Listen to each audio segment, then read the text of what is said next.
वंदे मातरम, भारत माता की जय। नमस्कार मित्रों, प्यारे बच्चों, सबको मेरा नमस्कार। शांति निकेतन ग्रुप में आपका हार्दिक अभिनंदन, स्वागत है। जैसा कि विदित है आपको, हमारे हिंदी व्याकरण के टॉपिक्स क्रमशः कंटिन्यू चल रहे हैं, बहुत ही महत्वपूर्ण। और केवल इन्हीं क्लासों में महत्वपूर्ण नहीं है, इसके अलावा जितनी भी प्रतियोगी परीक्षा होती हैं उन समय ये टॉपिक्स बहुत ही महत्वपूर्ण होते हैं।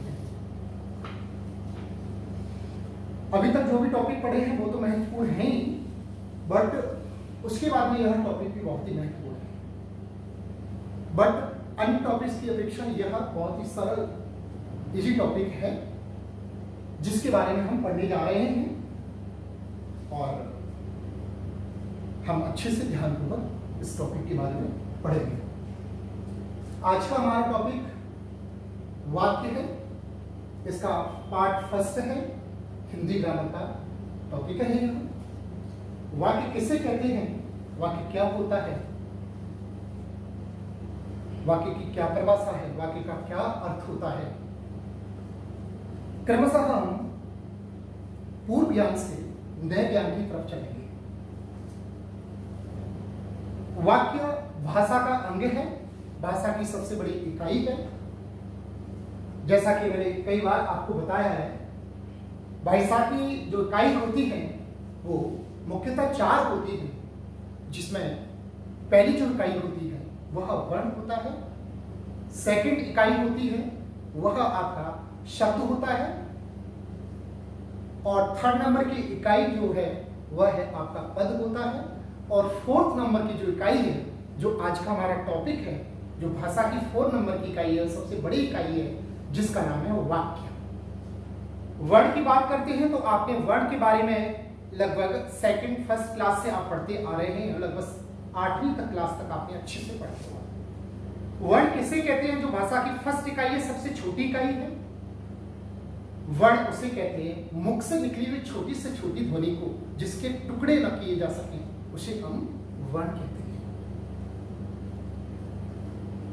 उसके बाद में शब्द, सेकंड नंबर की भाषा की इकाई है। शब्द किसे कहते हैं, जब इस प्रकार का प्रश्न होता है तो इसके उत्तर में हम देखते हैं 2 या 2 से अधिक सार्थक अक्षरों के मेल को शब्द कहते हैं, जैसे राम, सीता, मोहन आदि।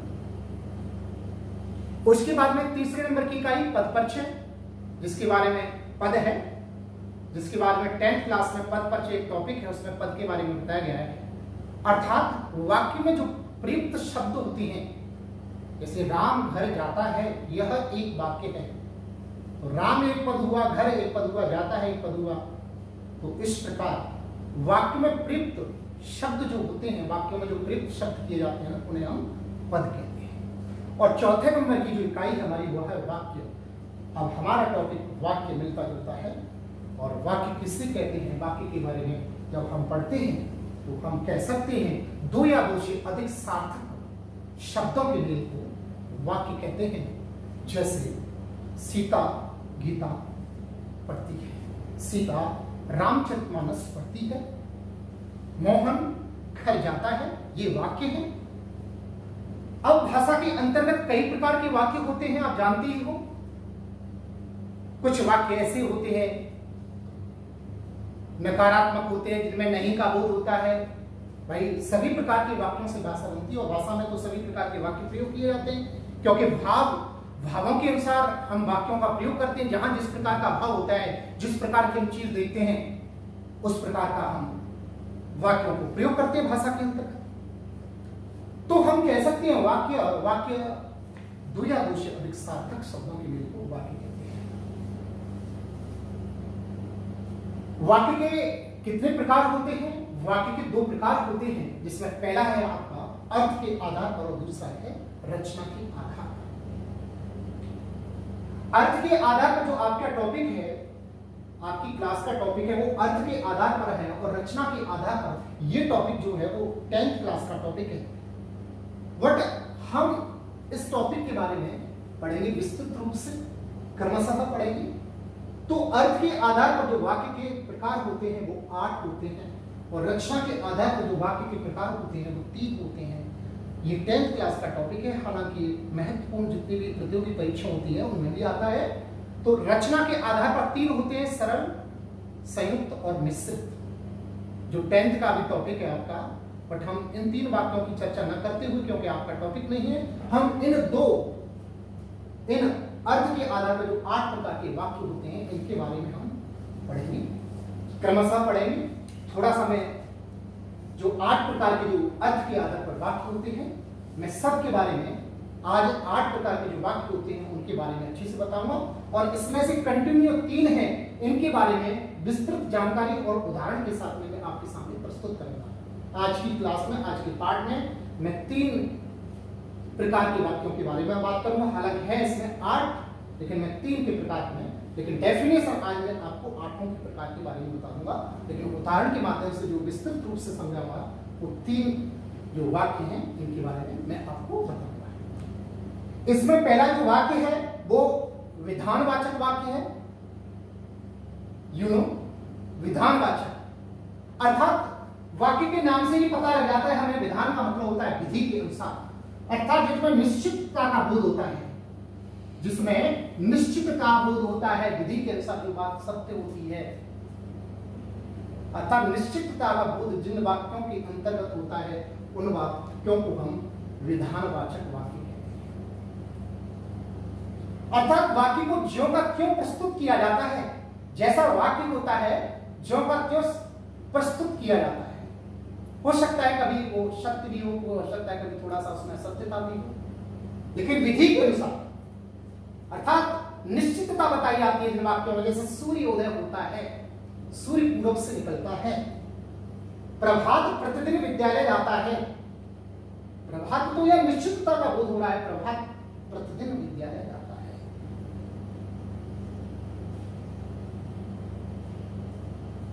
निषेधवाचक वाक्य की जब बात करते हैं, निषेधवाचक वाक्य को नकारात्मक वाक्य भी कहते हैं। जो वाक्य नहीं का बोध कराते, जिसमें मना किया जाता है, जिसमें न वगैरह का प्रयोग किया जाता है, जिसमें किसी बात के लिए नहीं कहा जाता है, काम को न करने के लिए कहा जाता है, मना किया जाता है, उन वाक्यों को आपका निषेधवाचक या नकारात्मक वाक्य कहते हैं। तीसरा प्रश्नवाचक वाक्य।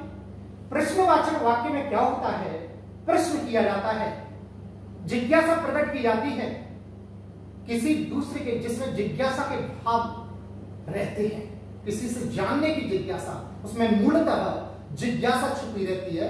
प्रश्नकर्ता की सामने वाले से, जो प्रश्न सुनने वाला है उसके प्रति जो प्रश्न करता है उसके अंदर जिज्ञासा बनी रहती है, अर्थात जिसमें क्यों, कब, कहां, कैसे, किस लिए, ये शब्द छिपे रहते हैं। और अंत में और वाक्यों में पूर्ण विराम चिन्ह का प्रयोग किया जाता है, और प्रश्नवाचक वाक्य के अंतर्गत प्रश्नवाचक वाक्य का प्रयोग किया जाता है, प्रश्नवाचक चिन्ह का प्रयोग किया जाता है। और प्रश्नवाचक चिन्ह के बारे में आपको बताऊंगा। ये आपका प्रश्नवाचक चिन्ह है, इस प्रकार का ये चिन्ह जो होता है वो प्रश्नवाचक चिन्ह कहलाता है, अर्थात जिसमें प्रश्न किया जाता है। आज्ञावाचक वाक्य। आज्ञावाचक वाक्य किसे कहते हैं? आज्ञा इट मीन्स होता है किसी को अनुमति देना, आज्ञा देना, आप ये काम कर लीजिए, आप आ जाइए, आप ऐसा कर लीजिए, आप खाना खा लीजिए, आप स्कूल चले जाइए, आप बाजार चले जाइए। सामने वाले को अनुमति प्रदान की जाती है, आज्ञा दी जाती है जिसमें, और सामने सुनने वाला है वो उस आज्ञा का पालन करते हैं। अर्थात इनके नामों में भी इनकी परिभाषा छुपी हुई है, आज्ञावाचक, अर्थात जिसमें आज्ञा दी जाए। मित्रों, बहुत सारी चीजें ऐसी होती हैं जो हम जानते हैं पर उन पर कभी सर्च नहीं करते हैं। इन सारी चीजों में डेफिनेशन पढ़ने की आवश्यकता नहीं है। इन सभी शब्दों की जो वाक्य के जो नाम है, इन सबकी डेफिनेशन इन वाक्यों के नाम में छुपी हुई है। देख लीजिए, आप किसी भी वाक्य को उठा के ले लीजिए। विधानवाचक निश्चितता, विधान विधि के अनुसार, ब्रह्मा के अनुसार जो बात सत्य है। कभी कभी कोई वाक्य ऐसा भी आ सकता है, भले ज्यों का त्यों स्वीकार करना पड़ता है उस वाक्य को, लेकिन विधि के अनुसार ही होता है वो वाक्य। निषेधवाचक वाक्य में निषेध अर्थात नहीं, निषेध का मतलब होता है नहीं, नहीं का बोध हो, प्रश्नवाचक में प्रश्न होता है, प्रश्नवाचक अर्थात जिसमें प्रश्न किया जाता है। आज्ञावाचक में आज्ञा होती है, आज्ञा दी जाती है सामने में। इच्छावाचक वाक्य 5वें नंबर का वाक्य है इच्छावाचक। इच्छावाचक का अर्थ क्या होता है? इच्छावाचक वाक्य में जो वक्ता होता है स्वयं की इच्छा को प्रकट करता है, उसके ऊपर कोई प्रेशर नहीं होता है किसी भी प्रकार का। वो सामने वाले की स्थिति को देखते हुए सामने वाले के साथ में जो शुभकामनाएं देता है, बधाइयां देता है, शुभ संदेश देता है, उसे हम इच्छावाचक वाक्य कहते हैं। अर्थात जब किसी को विश करता है, नवनूतन वर्ष पर जब किसी को विश करता है, तो जैसे आपको नव वर्ष की शुभकामनाएं। कोई यात्रा पर बाहर जाता है तो अपनी इच्छा से उस यात्रा के लिए कहता है कि आपकी यात्रा मंगलमय हो। जब किसी का बर्थडे होता है, जन्मदिन होता है, तो उस जन्मदिन के अवसर पर जब आप किसी को, दूसरे को जब कहते हो कि आपको जन्मदिन की हार्दिक शुभकामनाएं, जब कोई अच्छा आप कार्य करते हो, उस अच्छे कार्य के लिए जब आपको कोई शुभकामनाएं दी जाती हैं और शुभकामनाएं वक्ता के द्वारा दी जाती हैं, वे सभी शुभकामनाएं आपका इच्छावाचक वाक्य की अंतर्गत। नेक्स्ट, विस्मयवाचक वाक्य। विस्मयवाचक वाक्य का मतलब होता है जिसमें विस्मय प्रकट किया जाता है, जिसमें हर्ष प्रकट किया जाता है, जिसमें प्रसन्नता प्रकट की जाती है, जिसमें घृणा प्रकट की जाती है, सभी विस्मयबोधक वाक्य के अंतर्गत आते हैं। जैसे किसी कार्य को देखकर आपने किसी से कहा, वाह कितना अच्छा कार्य किया, अरे आप भी आए, अरे वाह।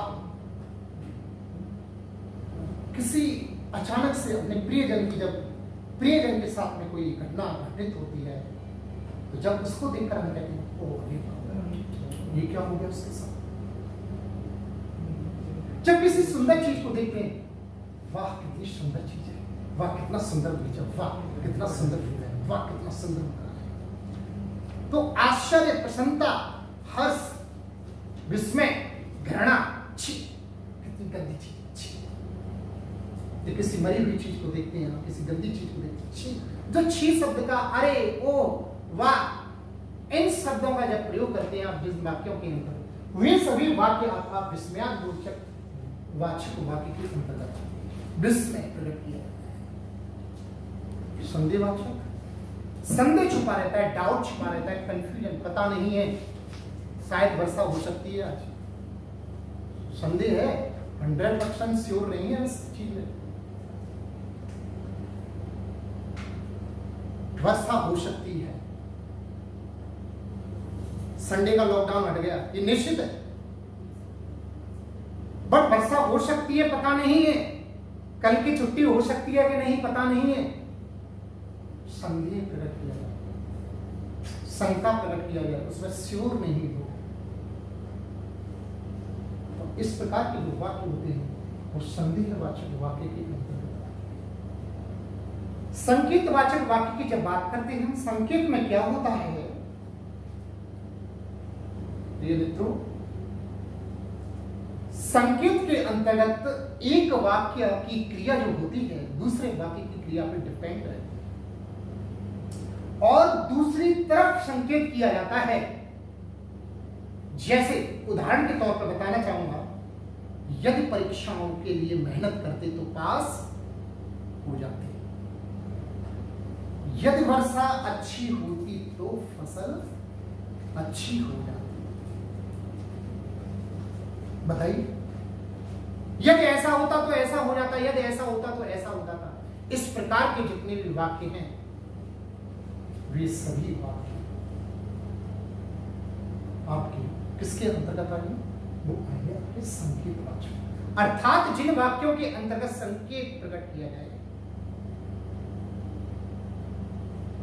तो आई होप, मुझे विश्वास है आप इन जो 8 प्रकार के जो वाक्य होते हैं आपके अर्थ के आधार पर, जिसमें पहला विधानवाचक वाक्य, दूसरा निषेधवाचक वाक्य, तीसरा प्रश्नवाचक वाक्य, चौथा आज्ञावाचक वाक्य, पांचवा इच्छावाचक वाक्य, छठवां विस्मयावाचक वाक्य, सातवां संदेहवाचक वाक्य और आठवां आपका संकेतवाचक वाक्य। ये 8 प्रकार के आपके वाक्य होते हैं। Number 1, number 2, number 3, number 4, number 5, number 6, number 7, number 8 प्रकार के अर्थ के आधार पर आपके वाक्य होते हैं। ये मैंने डेफिनेशन बता दी। अब मुझे विश्वास है कि आप थोड़ा सा उदाहरण भी पढ़ना चाहिए, तो मैं आपको आज विशेषकर 8 में से जो 3 प्रकार के वाक्य हैं इनके बारे में विस्तृत रूप से चर्चा करने जा रहा हूं। Listen carefully. फर्स्ट, उदाहरण के माध्यम से विधानवाचक विधि के अनुसार निश्चितता प्रकट हो ज्यों के त्यों जो वाक्य रखे जाते हैं। जैसे एक उदाहरण ले लीजिए आप, प्रभात प्रतिदिन विद्यालय जाता है। प्रभात प्रतिदिन क्या करता है? प्रभात प्रतिदिन विद्यालय जाता है। सूर्य पूरब से उगता है। सूर्य पूरब से उगता है और पश्चिम में डूबता है। सुबह प्रार्थना होती है। बहुत से अधिकारी ईमानदार नहीं होते। बहुत से अधिकारी ईमानदार नहीं होते हैं और बहुत से अधिकारी ईमानदार होते हैं। तो इस प्रकार का यह वाक्य है आपका। यह वाक्य विधानवाचक वाक्य के अंतर्गत है। हमें सुबह जल्दी जगना चाहिए। हमें सत्य बोलना चाहिए। हमें झूठ नहीं बोलना चाहिए। हमें स्कूल समय से जाना चाहिए।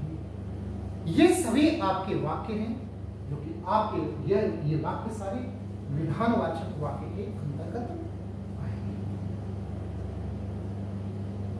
नेक्स्ट, निषेधवाचक वाक्य की बात करें। निषेधवाचक वाक्य की बात यदि हम करें तो निषेधवाचक वाक्य का मतलब होता है जिनमें मनाही की जाती है, जिनमें मना किया जाता है, जिसमें किसी कार्य के लिए नकारात्मकता प्रकट की है, निषेधात्मकता प्रकट की जाती है, जिनमें किसी कार्य को न होने के बारे में बोध कराया जाता है, उसे हम नकारात्मक वाक्य, निषेधवाचक वाक्य कहते हैं। जैसे मैं कभी झूठ नहीं बोलूंगा, मैं कभी बुराई नहीं करूंगा, मैं कभी ईर्ष्या नहीं करूंगा, मैं कभी चुगली नहीं करूंगा। तो इसमें नकारात्मकता का बोध, जिसमें मना के लिए कहा जाएगा, मैं असत्य के मार्ग पर नहीं चलूंगा, मैं आज खाना नहीं खाऊंगा, मैं आज वहां नहीं जाऊंगा। अर्थात जिन वाक्यों में नकारात्मकता का बोध हो, निषेधात्मकता का बोध हो, मनाही की जा रही हो, इस प्रकार के जो वाक्य होंगे वे आपके सभी वाक्य आपके निषेधवाचक वाक्यों के अंतर्गत आएंगे। अब बात कर लेते हैं हम प्रश्नवाचक वाक्य की। प्रश्नवाचक वाक्य के अंतर्गत जैसा कि आप जानते हैं, जिसमें प्रश्न किया जाता है सामने वाले को, जैसा कि अभी बताया था, जिसमें जिज्ञासा छुपी रहती है वक्ता की सामने वाले से बात करने के लिए। क्या आप खाना खा के आए हैं? आप कहां से आए? कहां? यहां वाक्य ले लीजिए, यहां भी मैंने लिखे हैं, क्या तुम पढ़ना चाहते हैं? तो यहाँ क्या आ सकता है? यहां देखो नहीं आया है।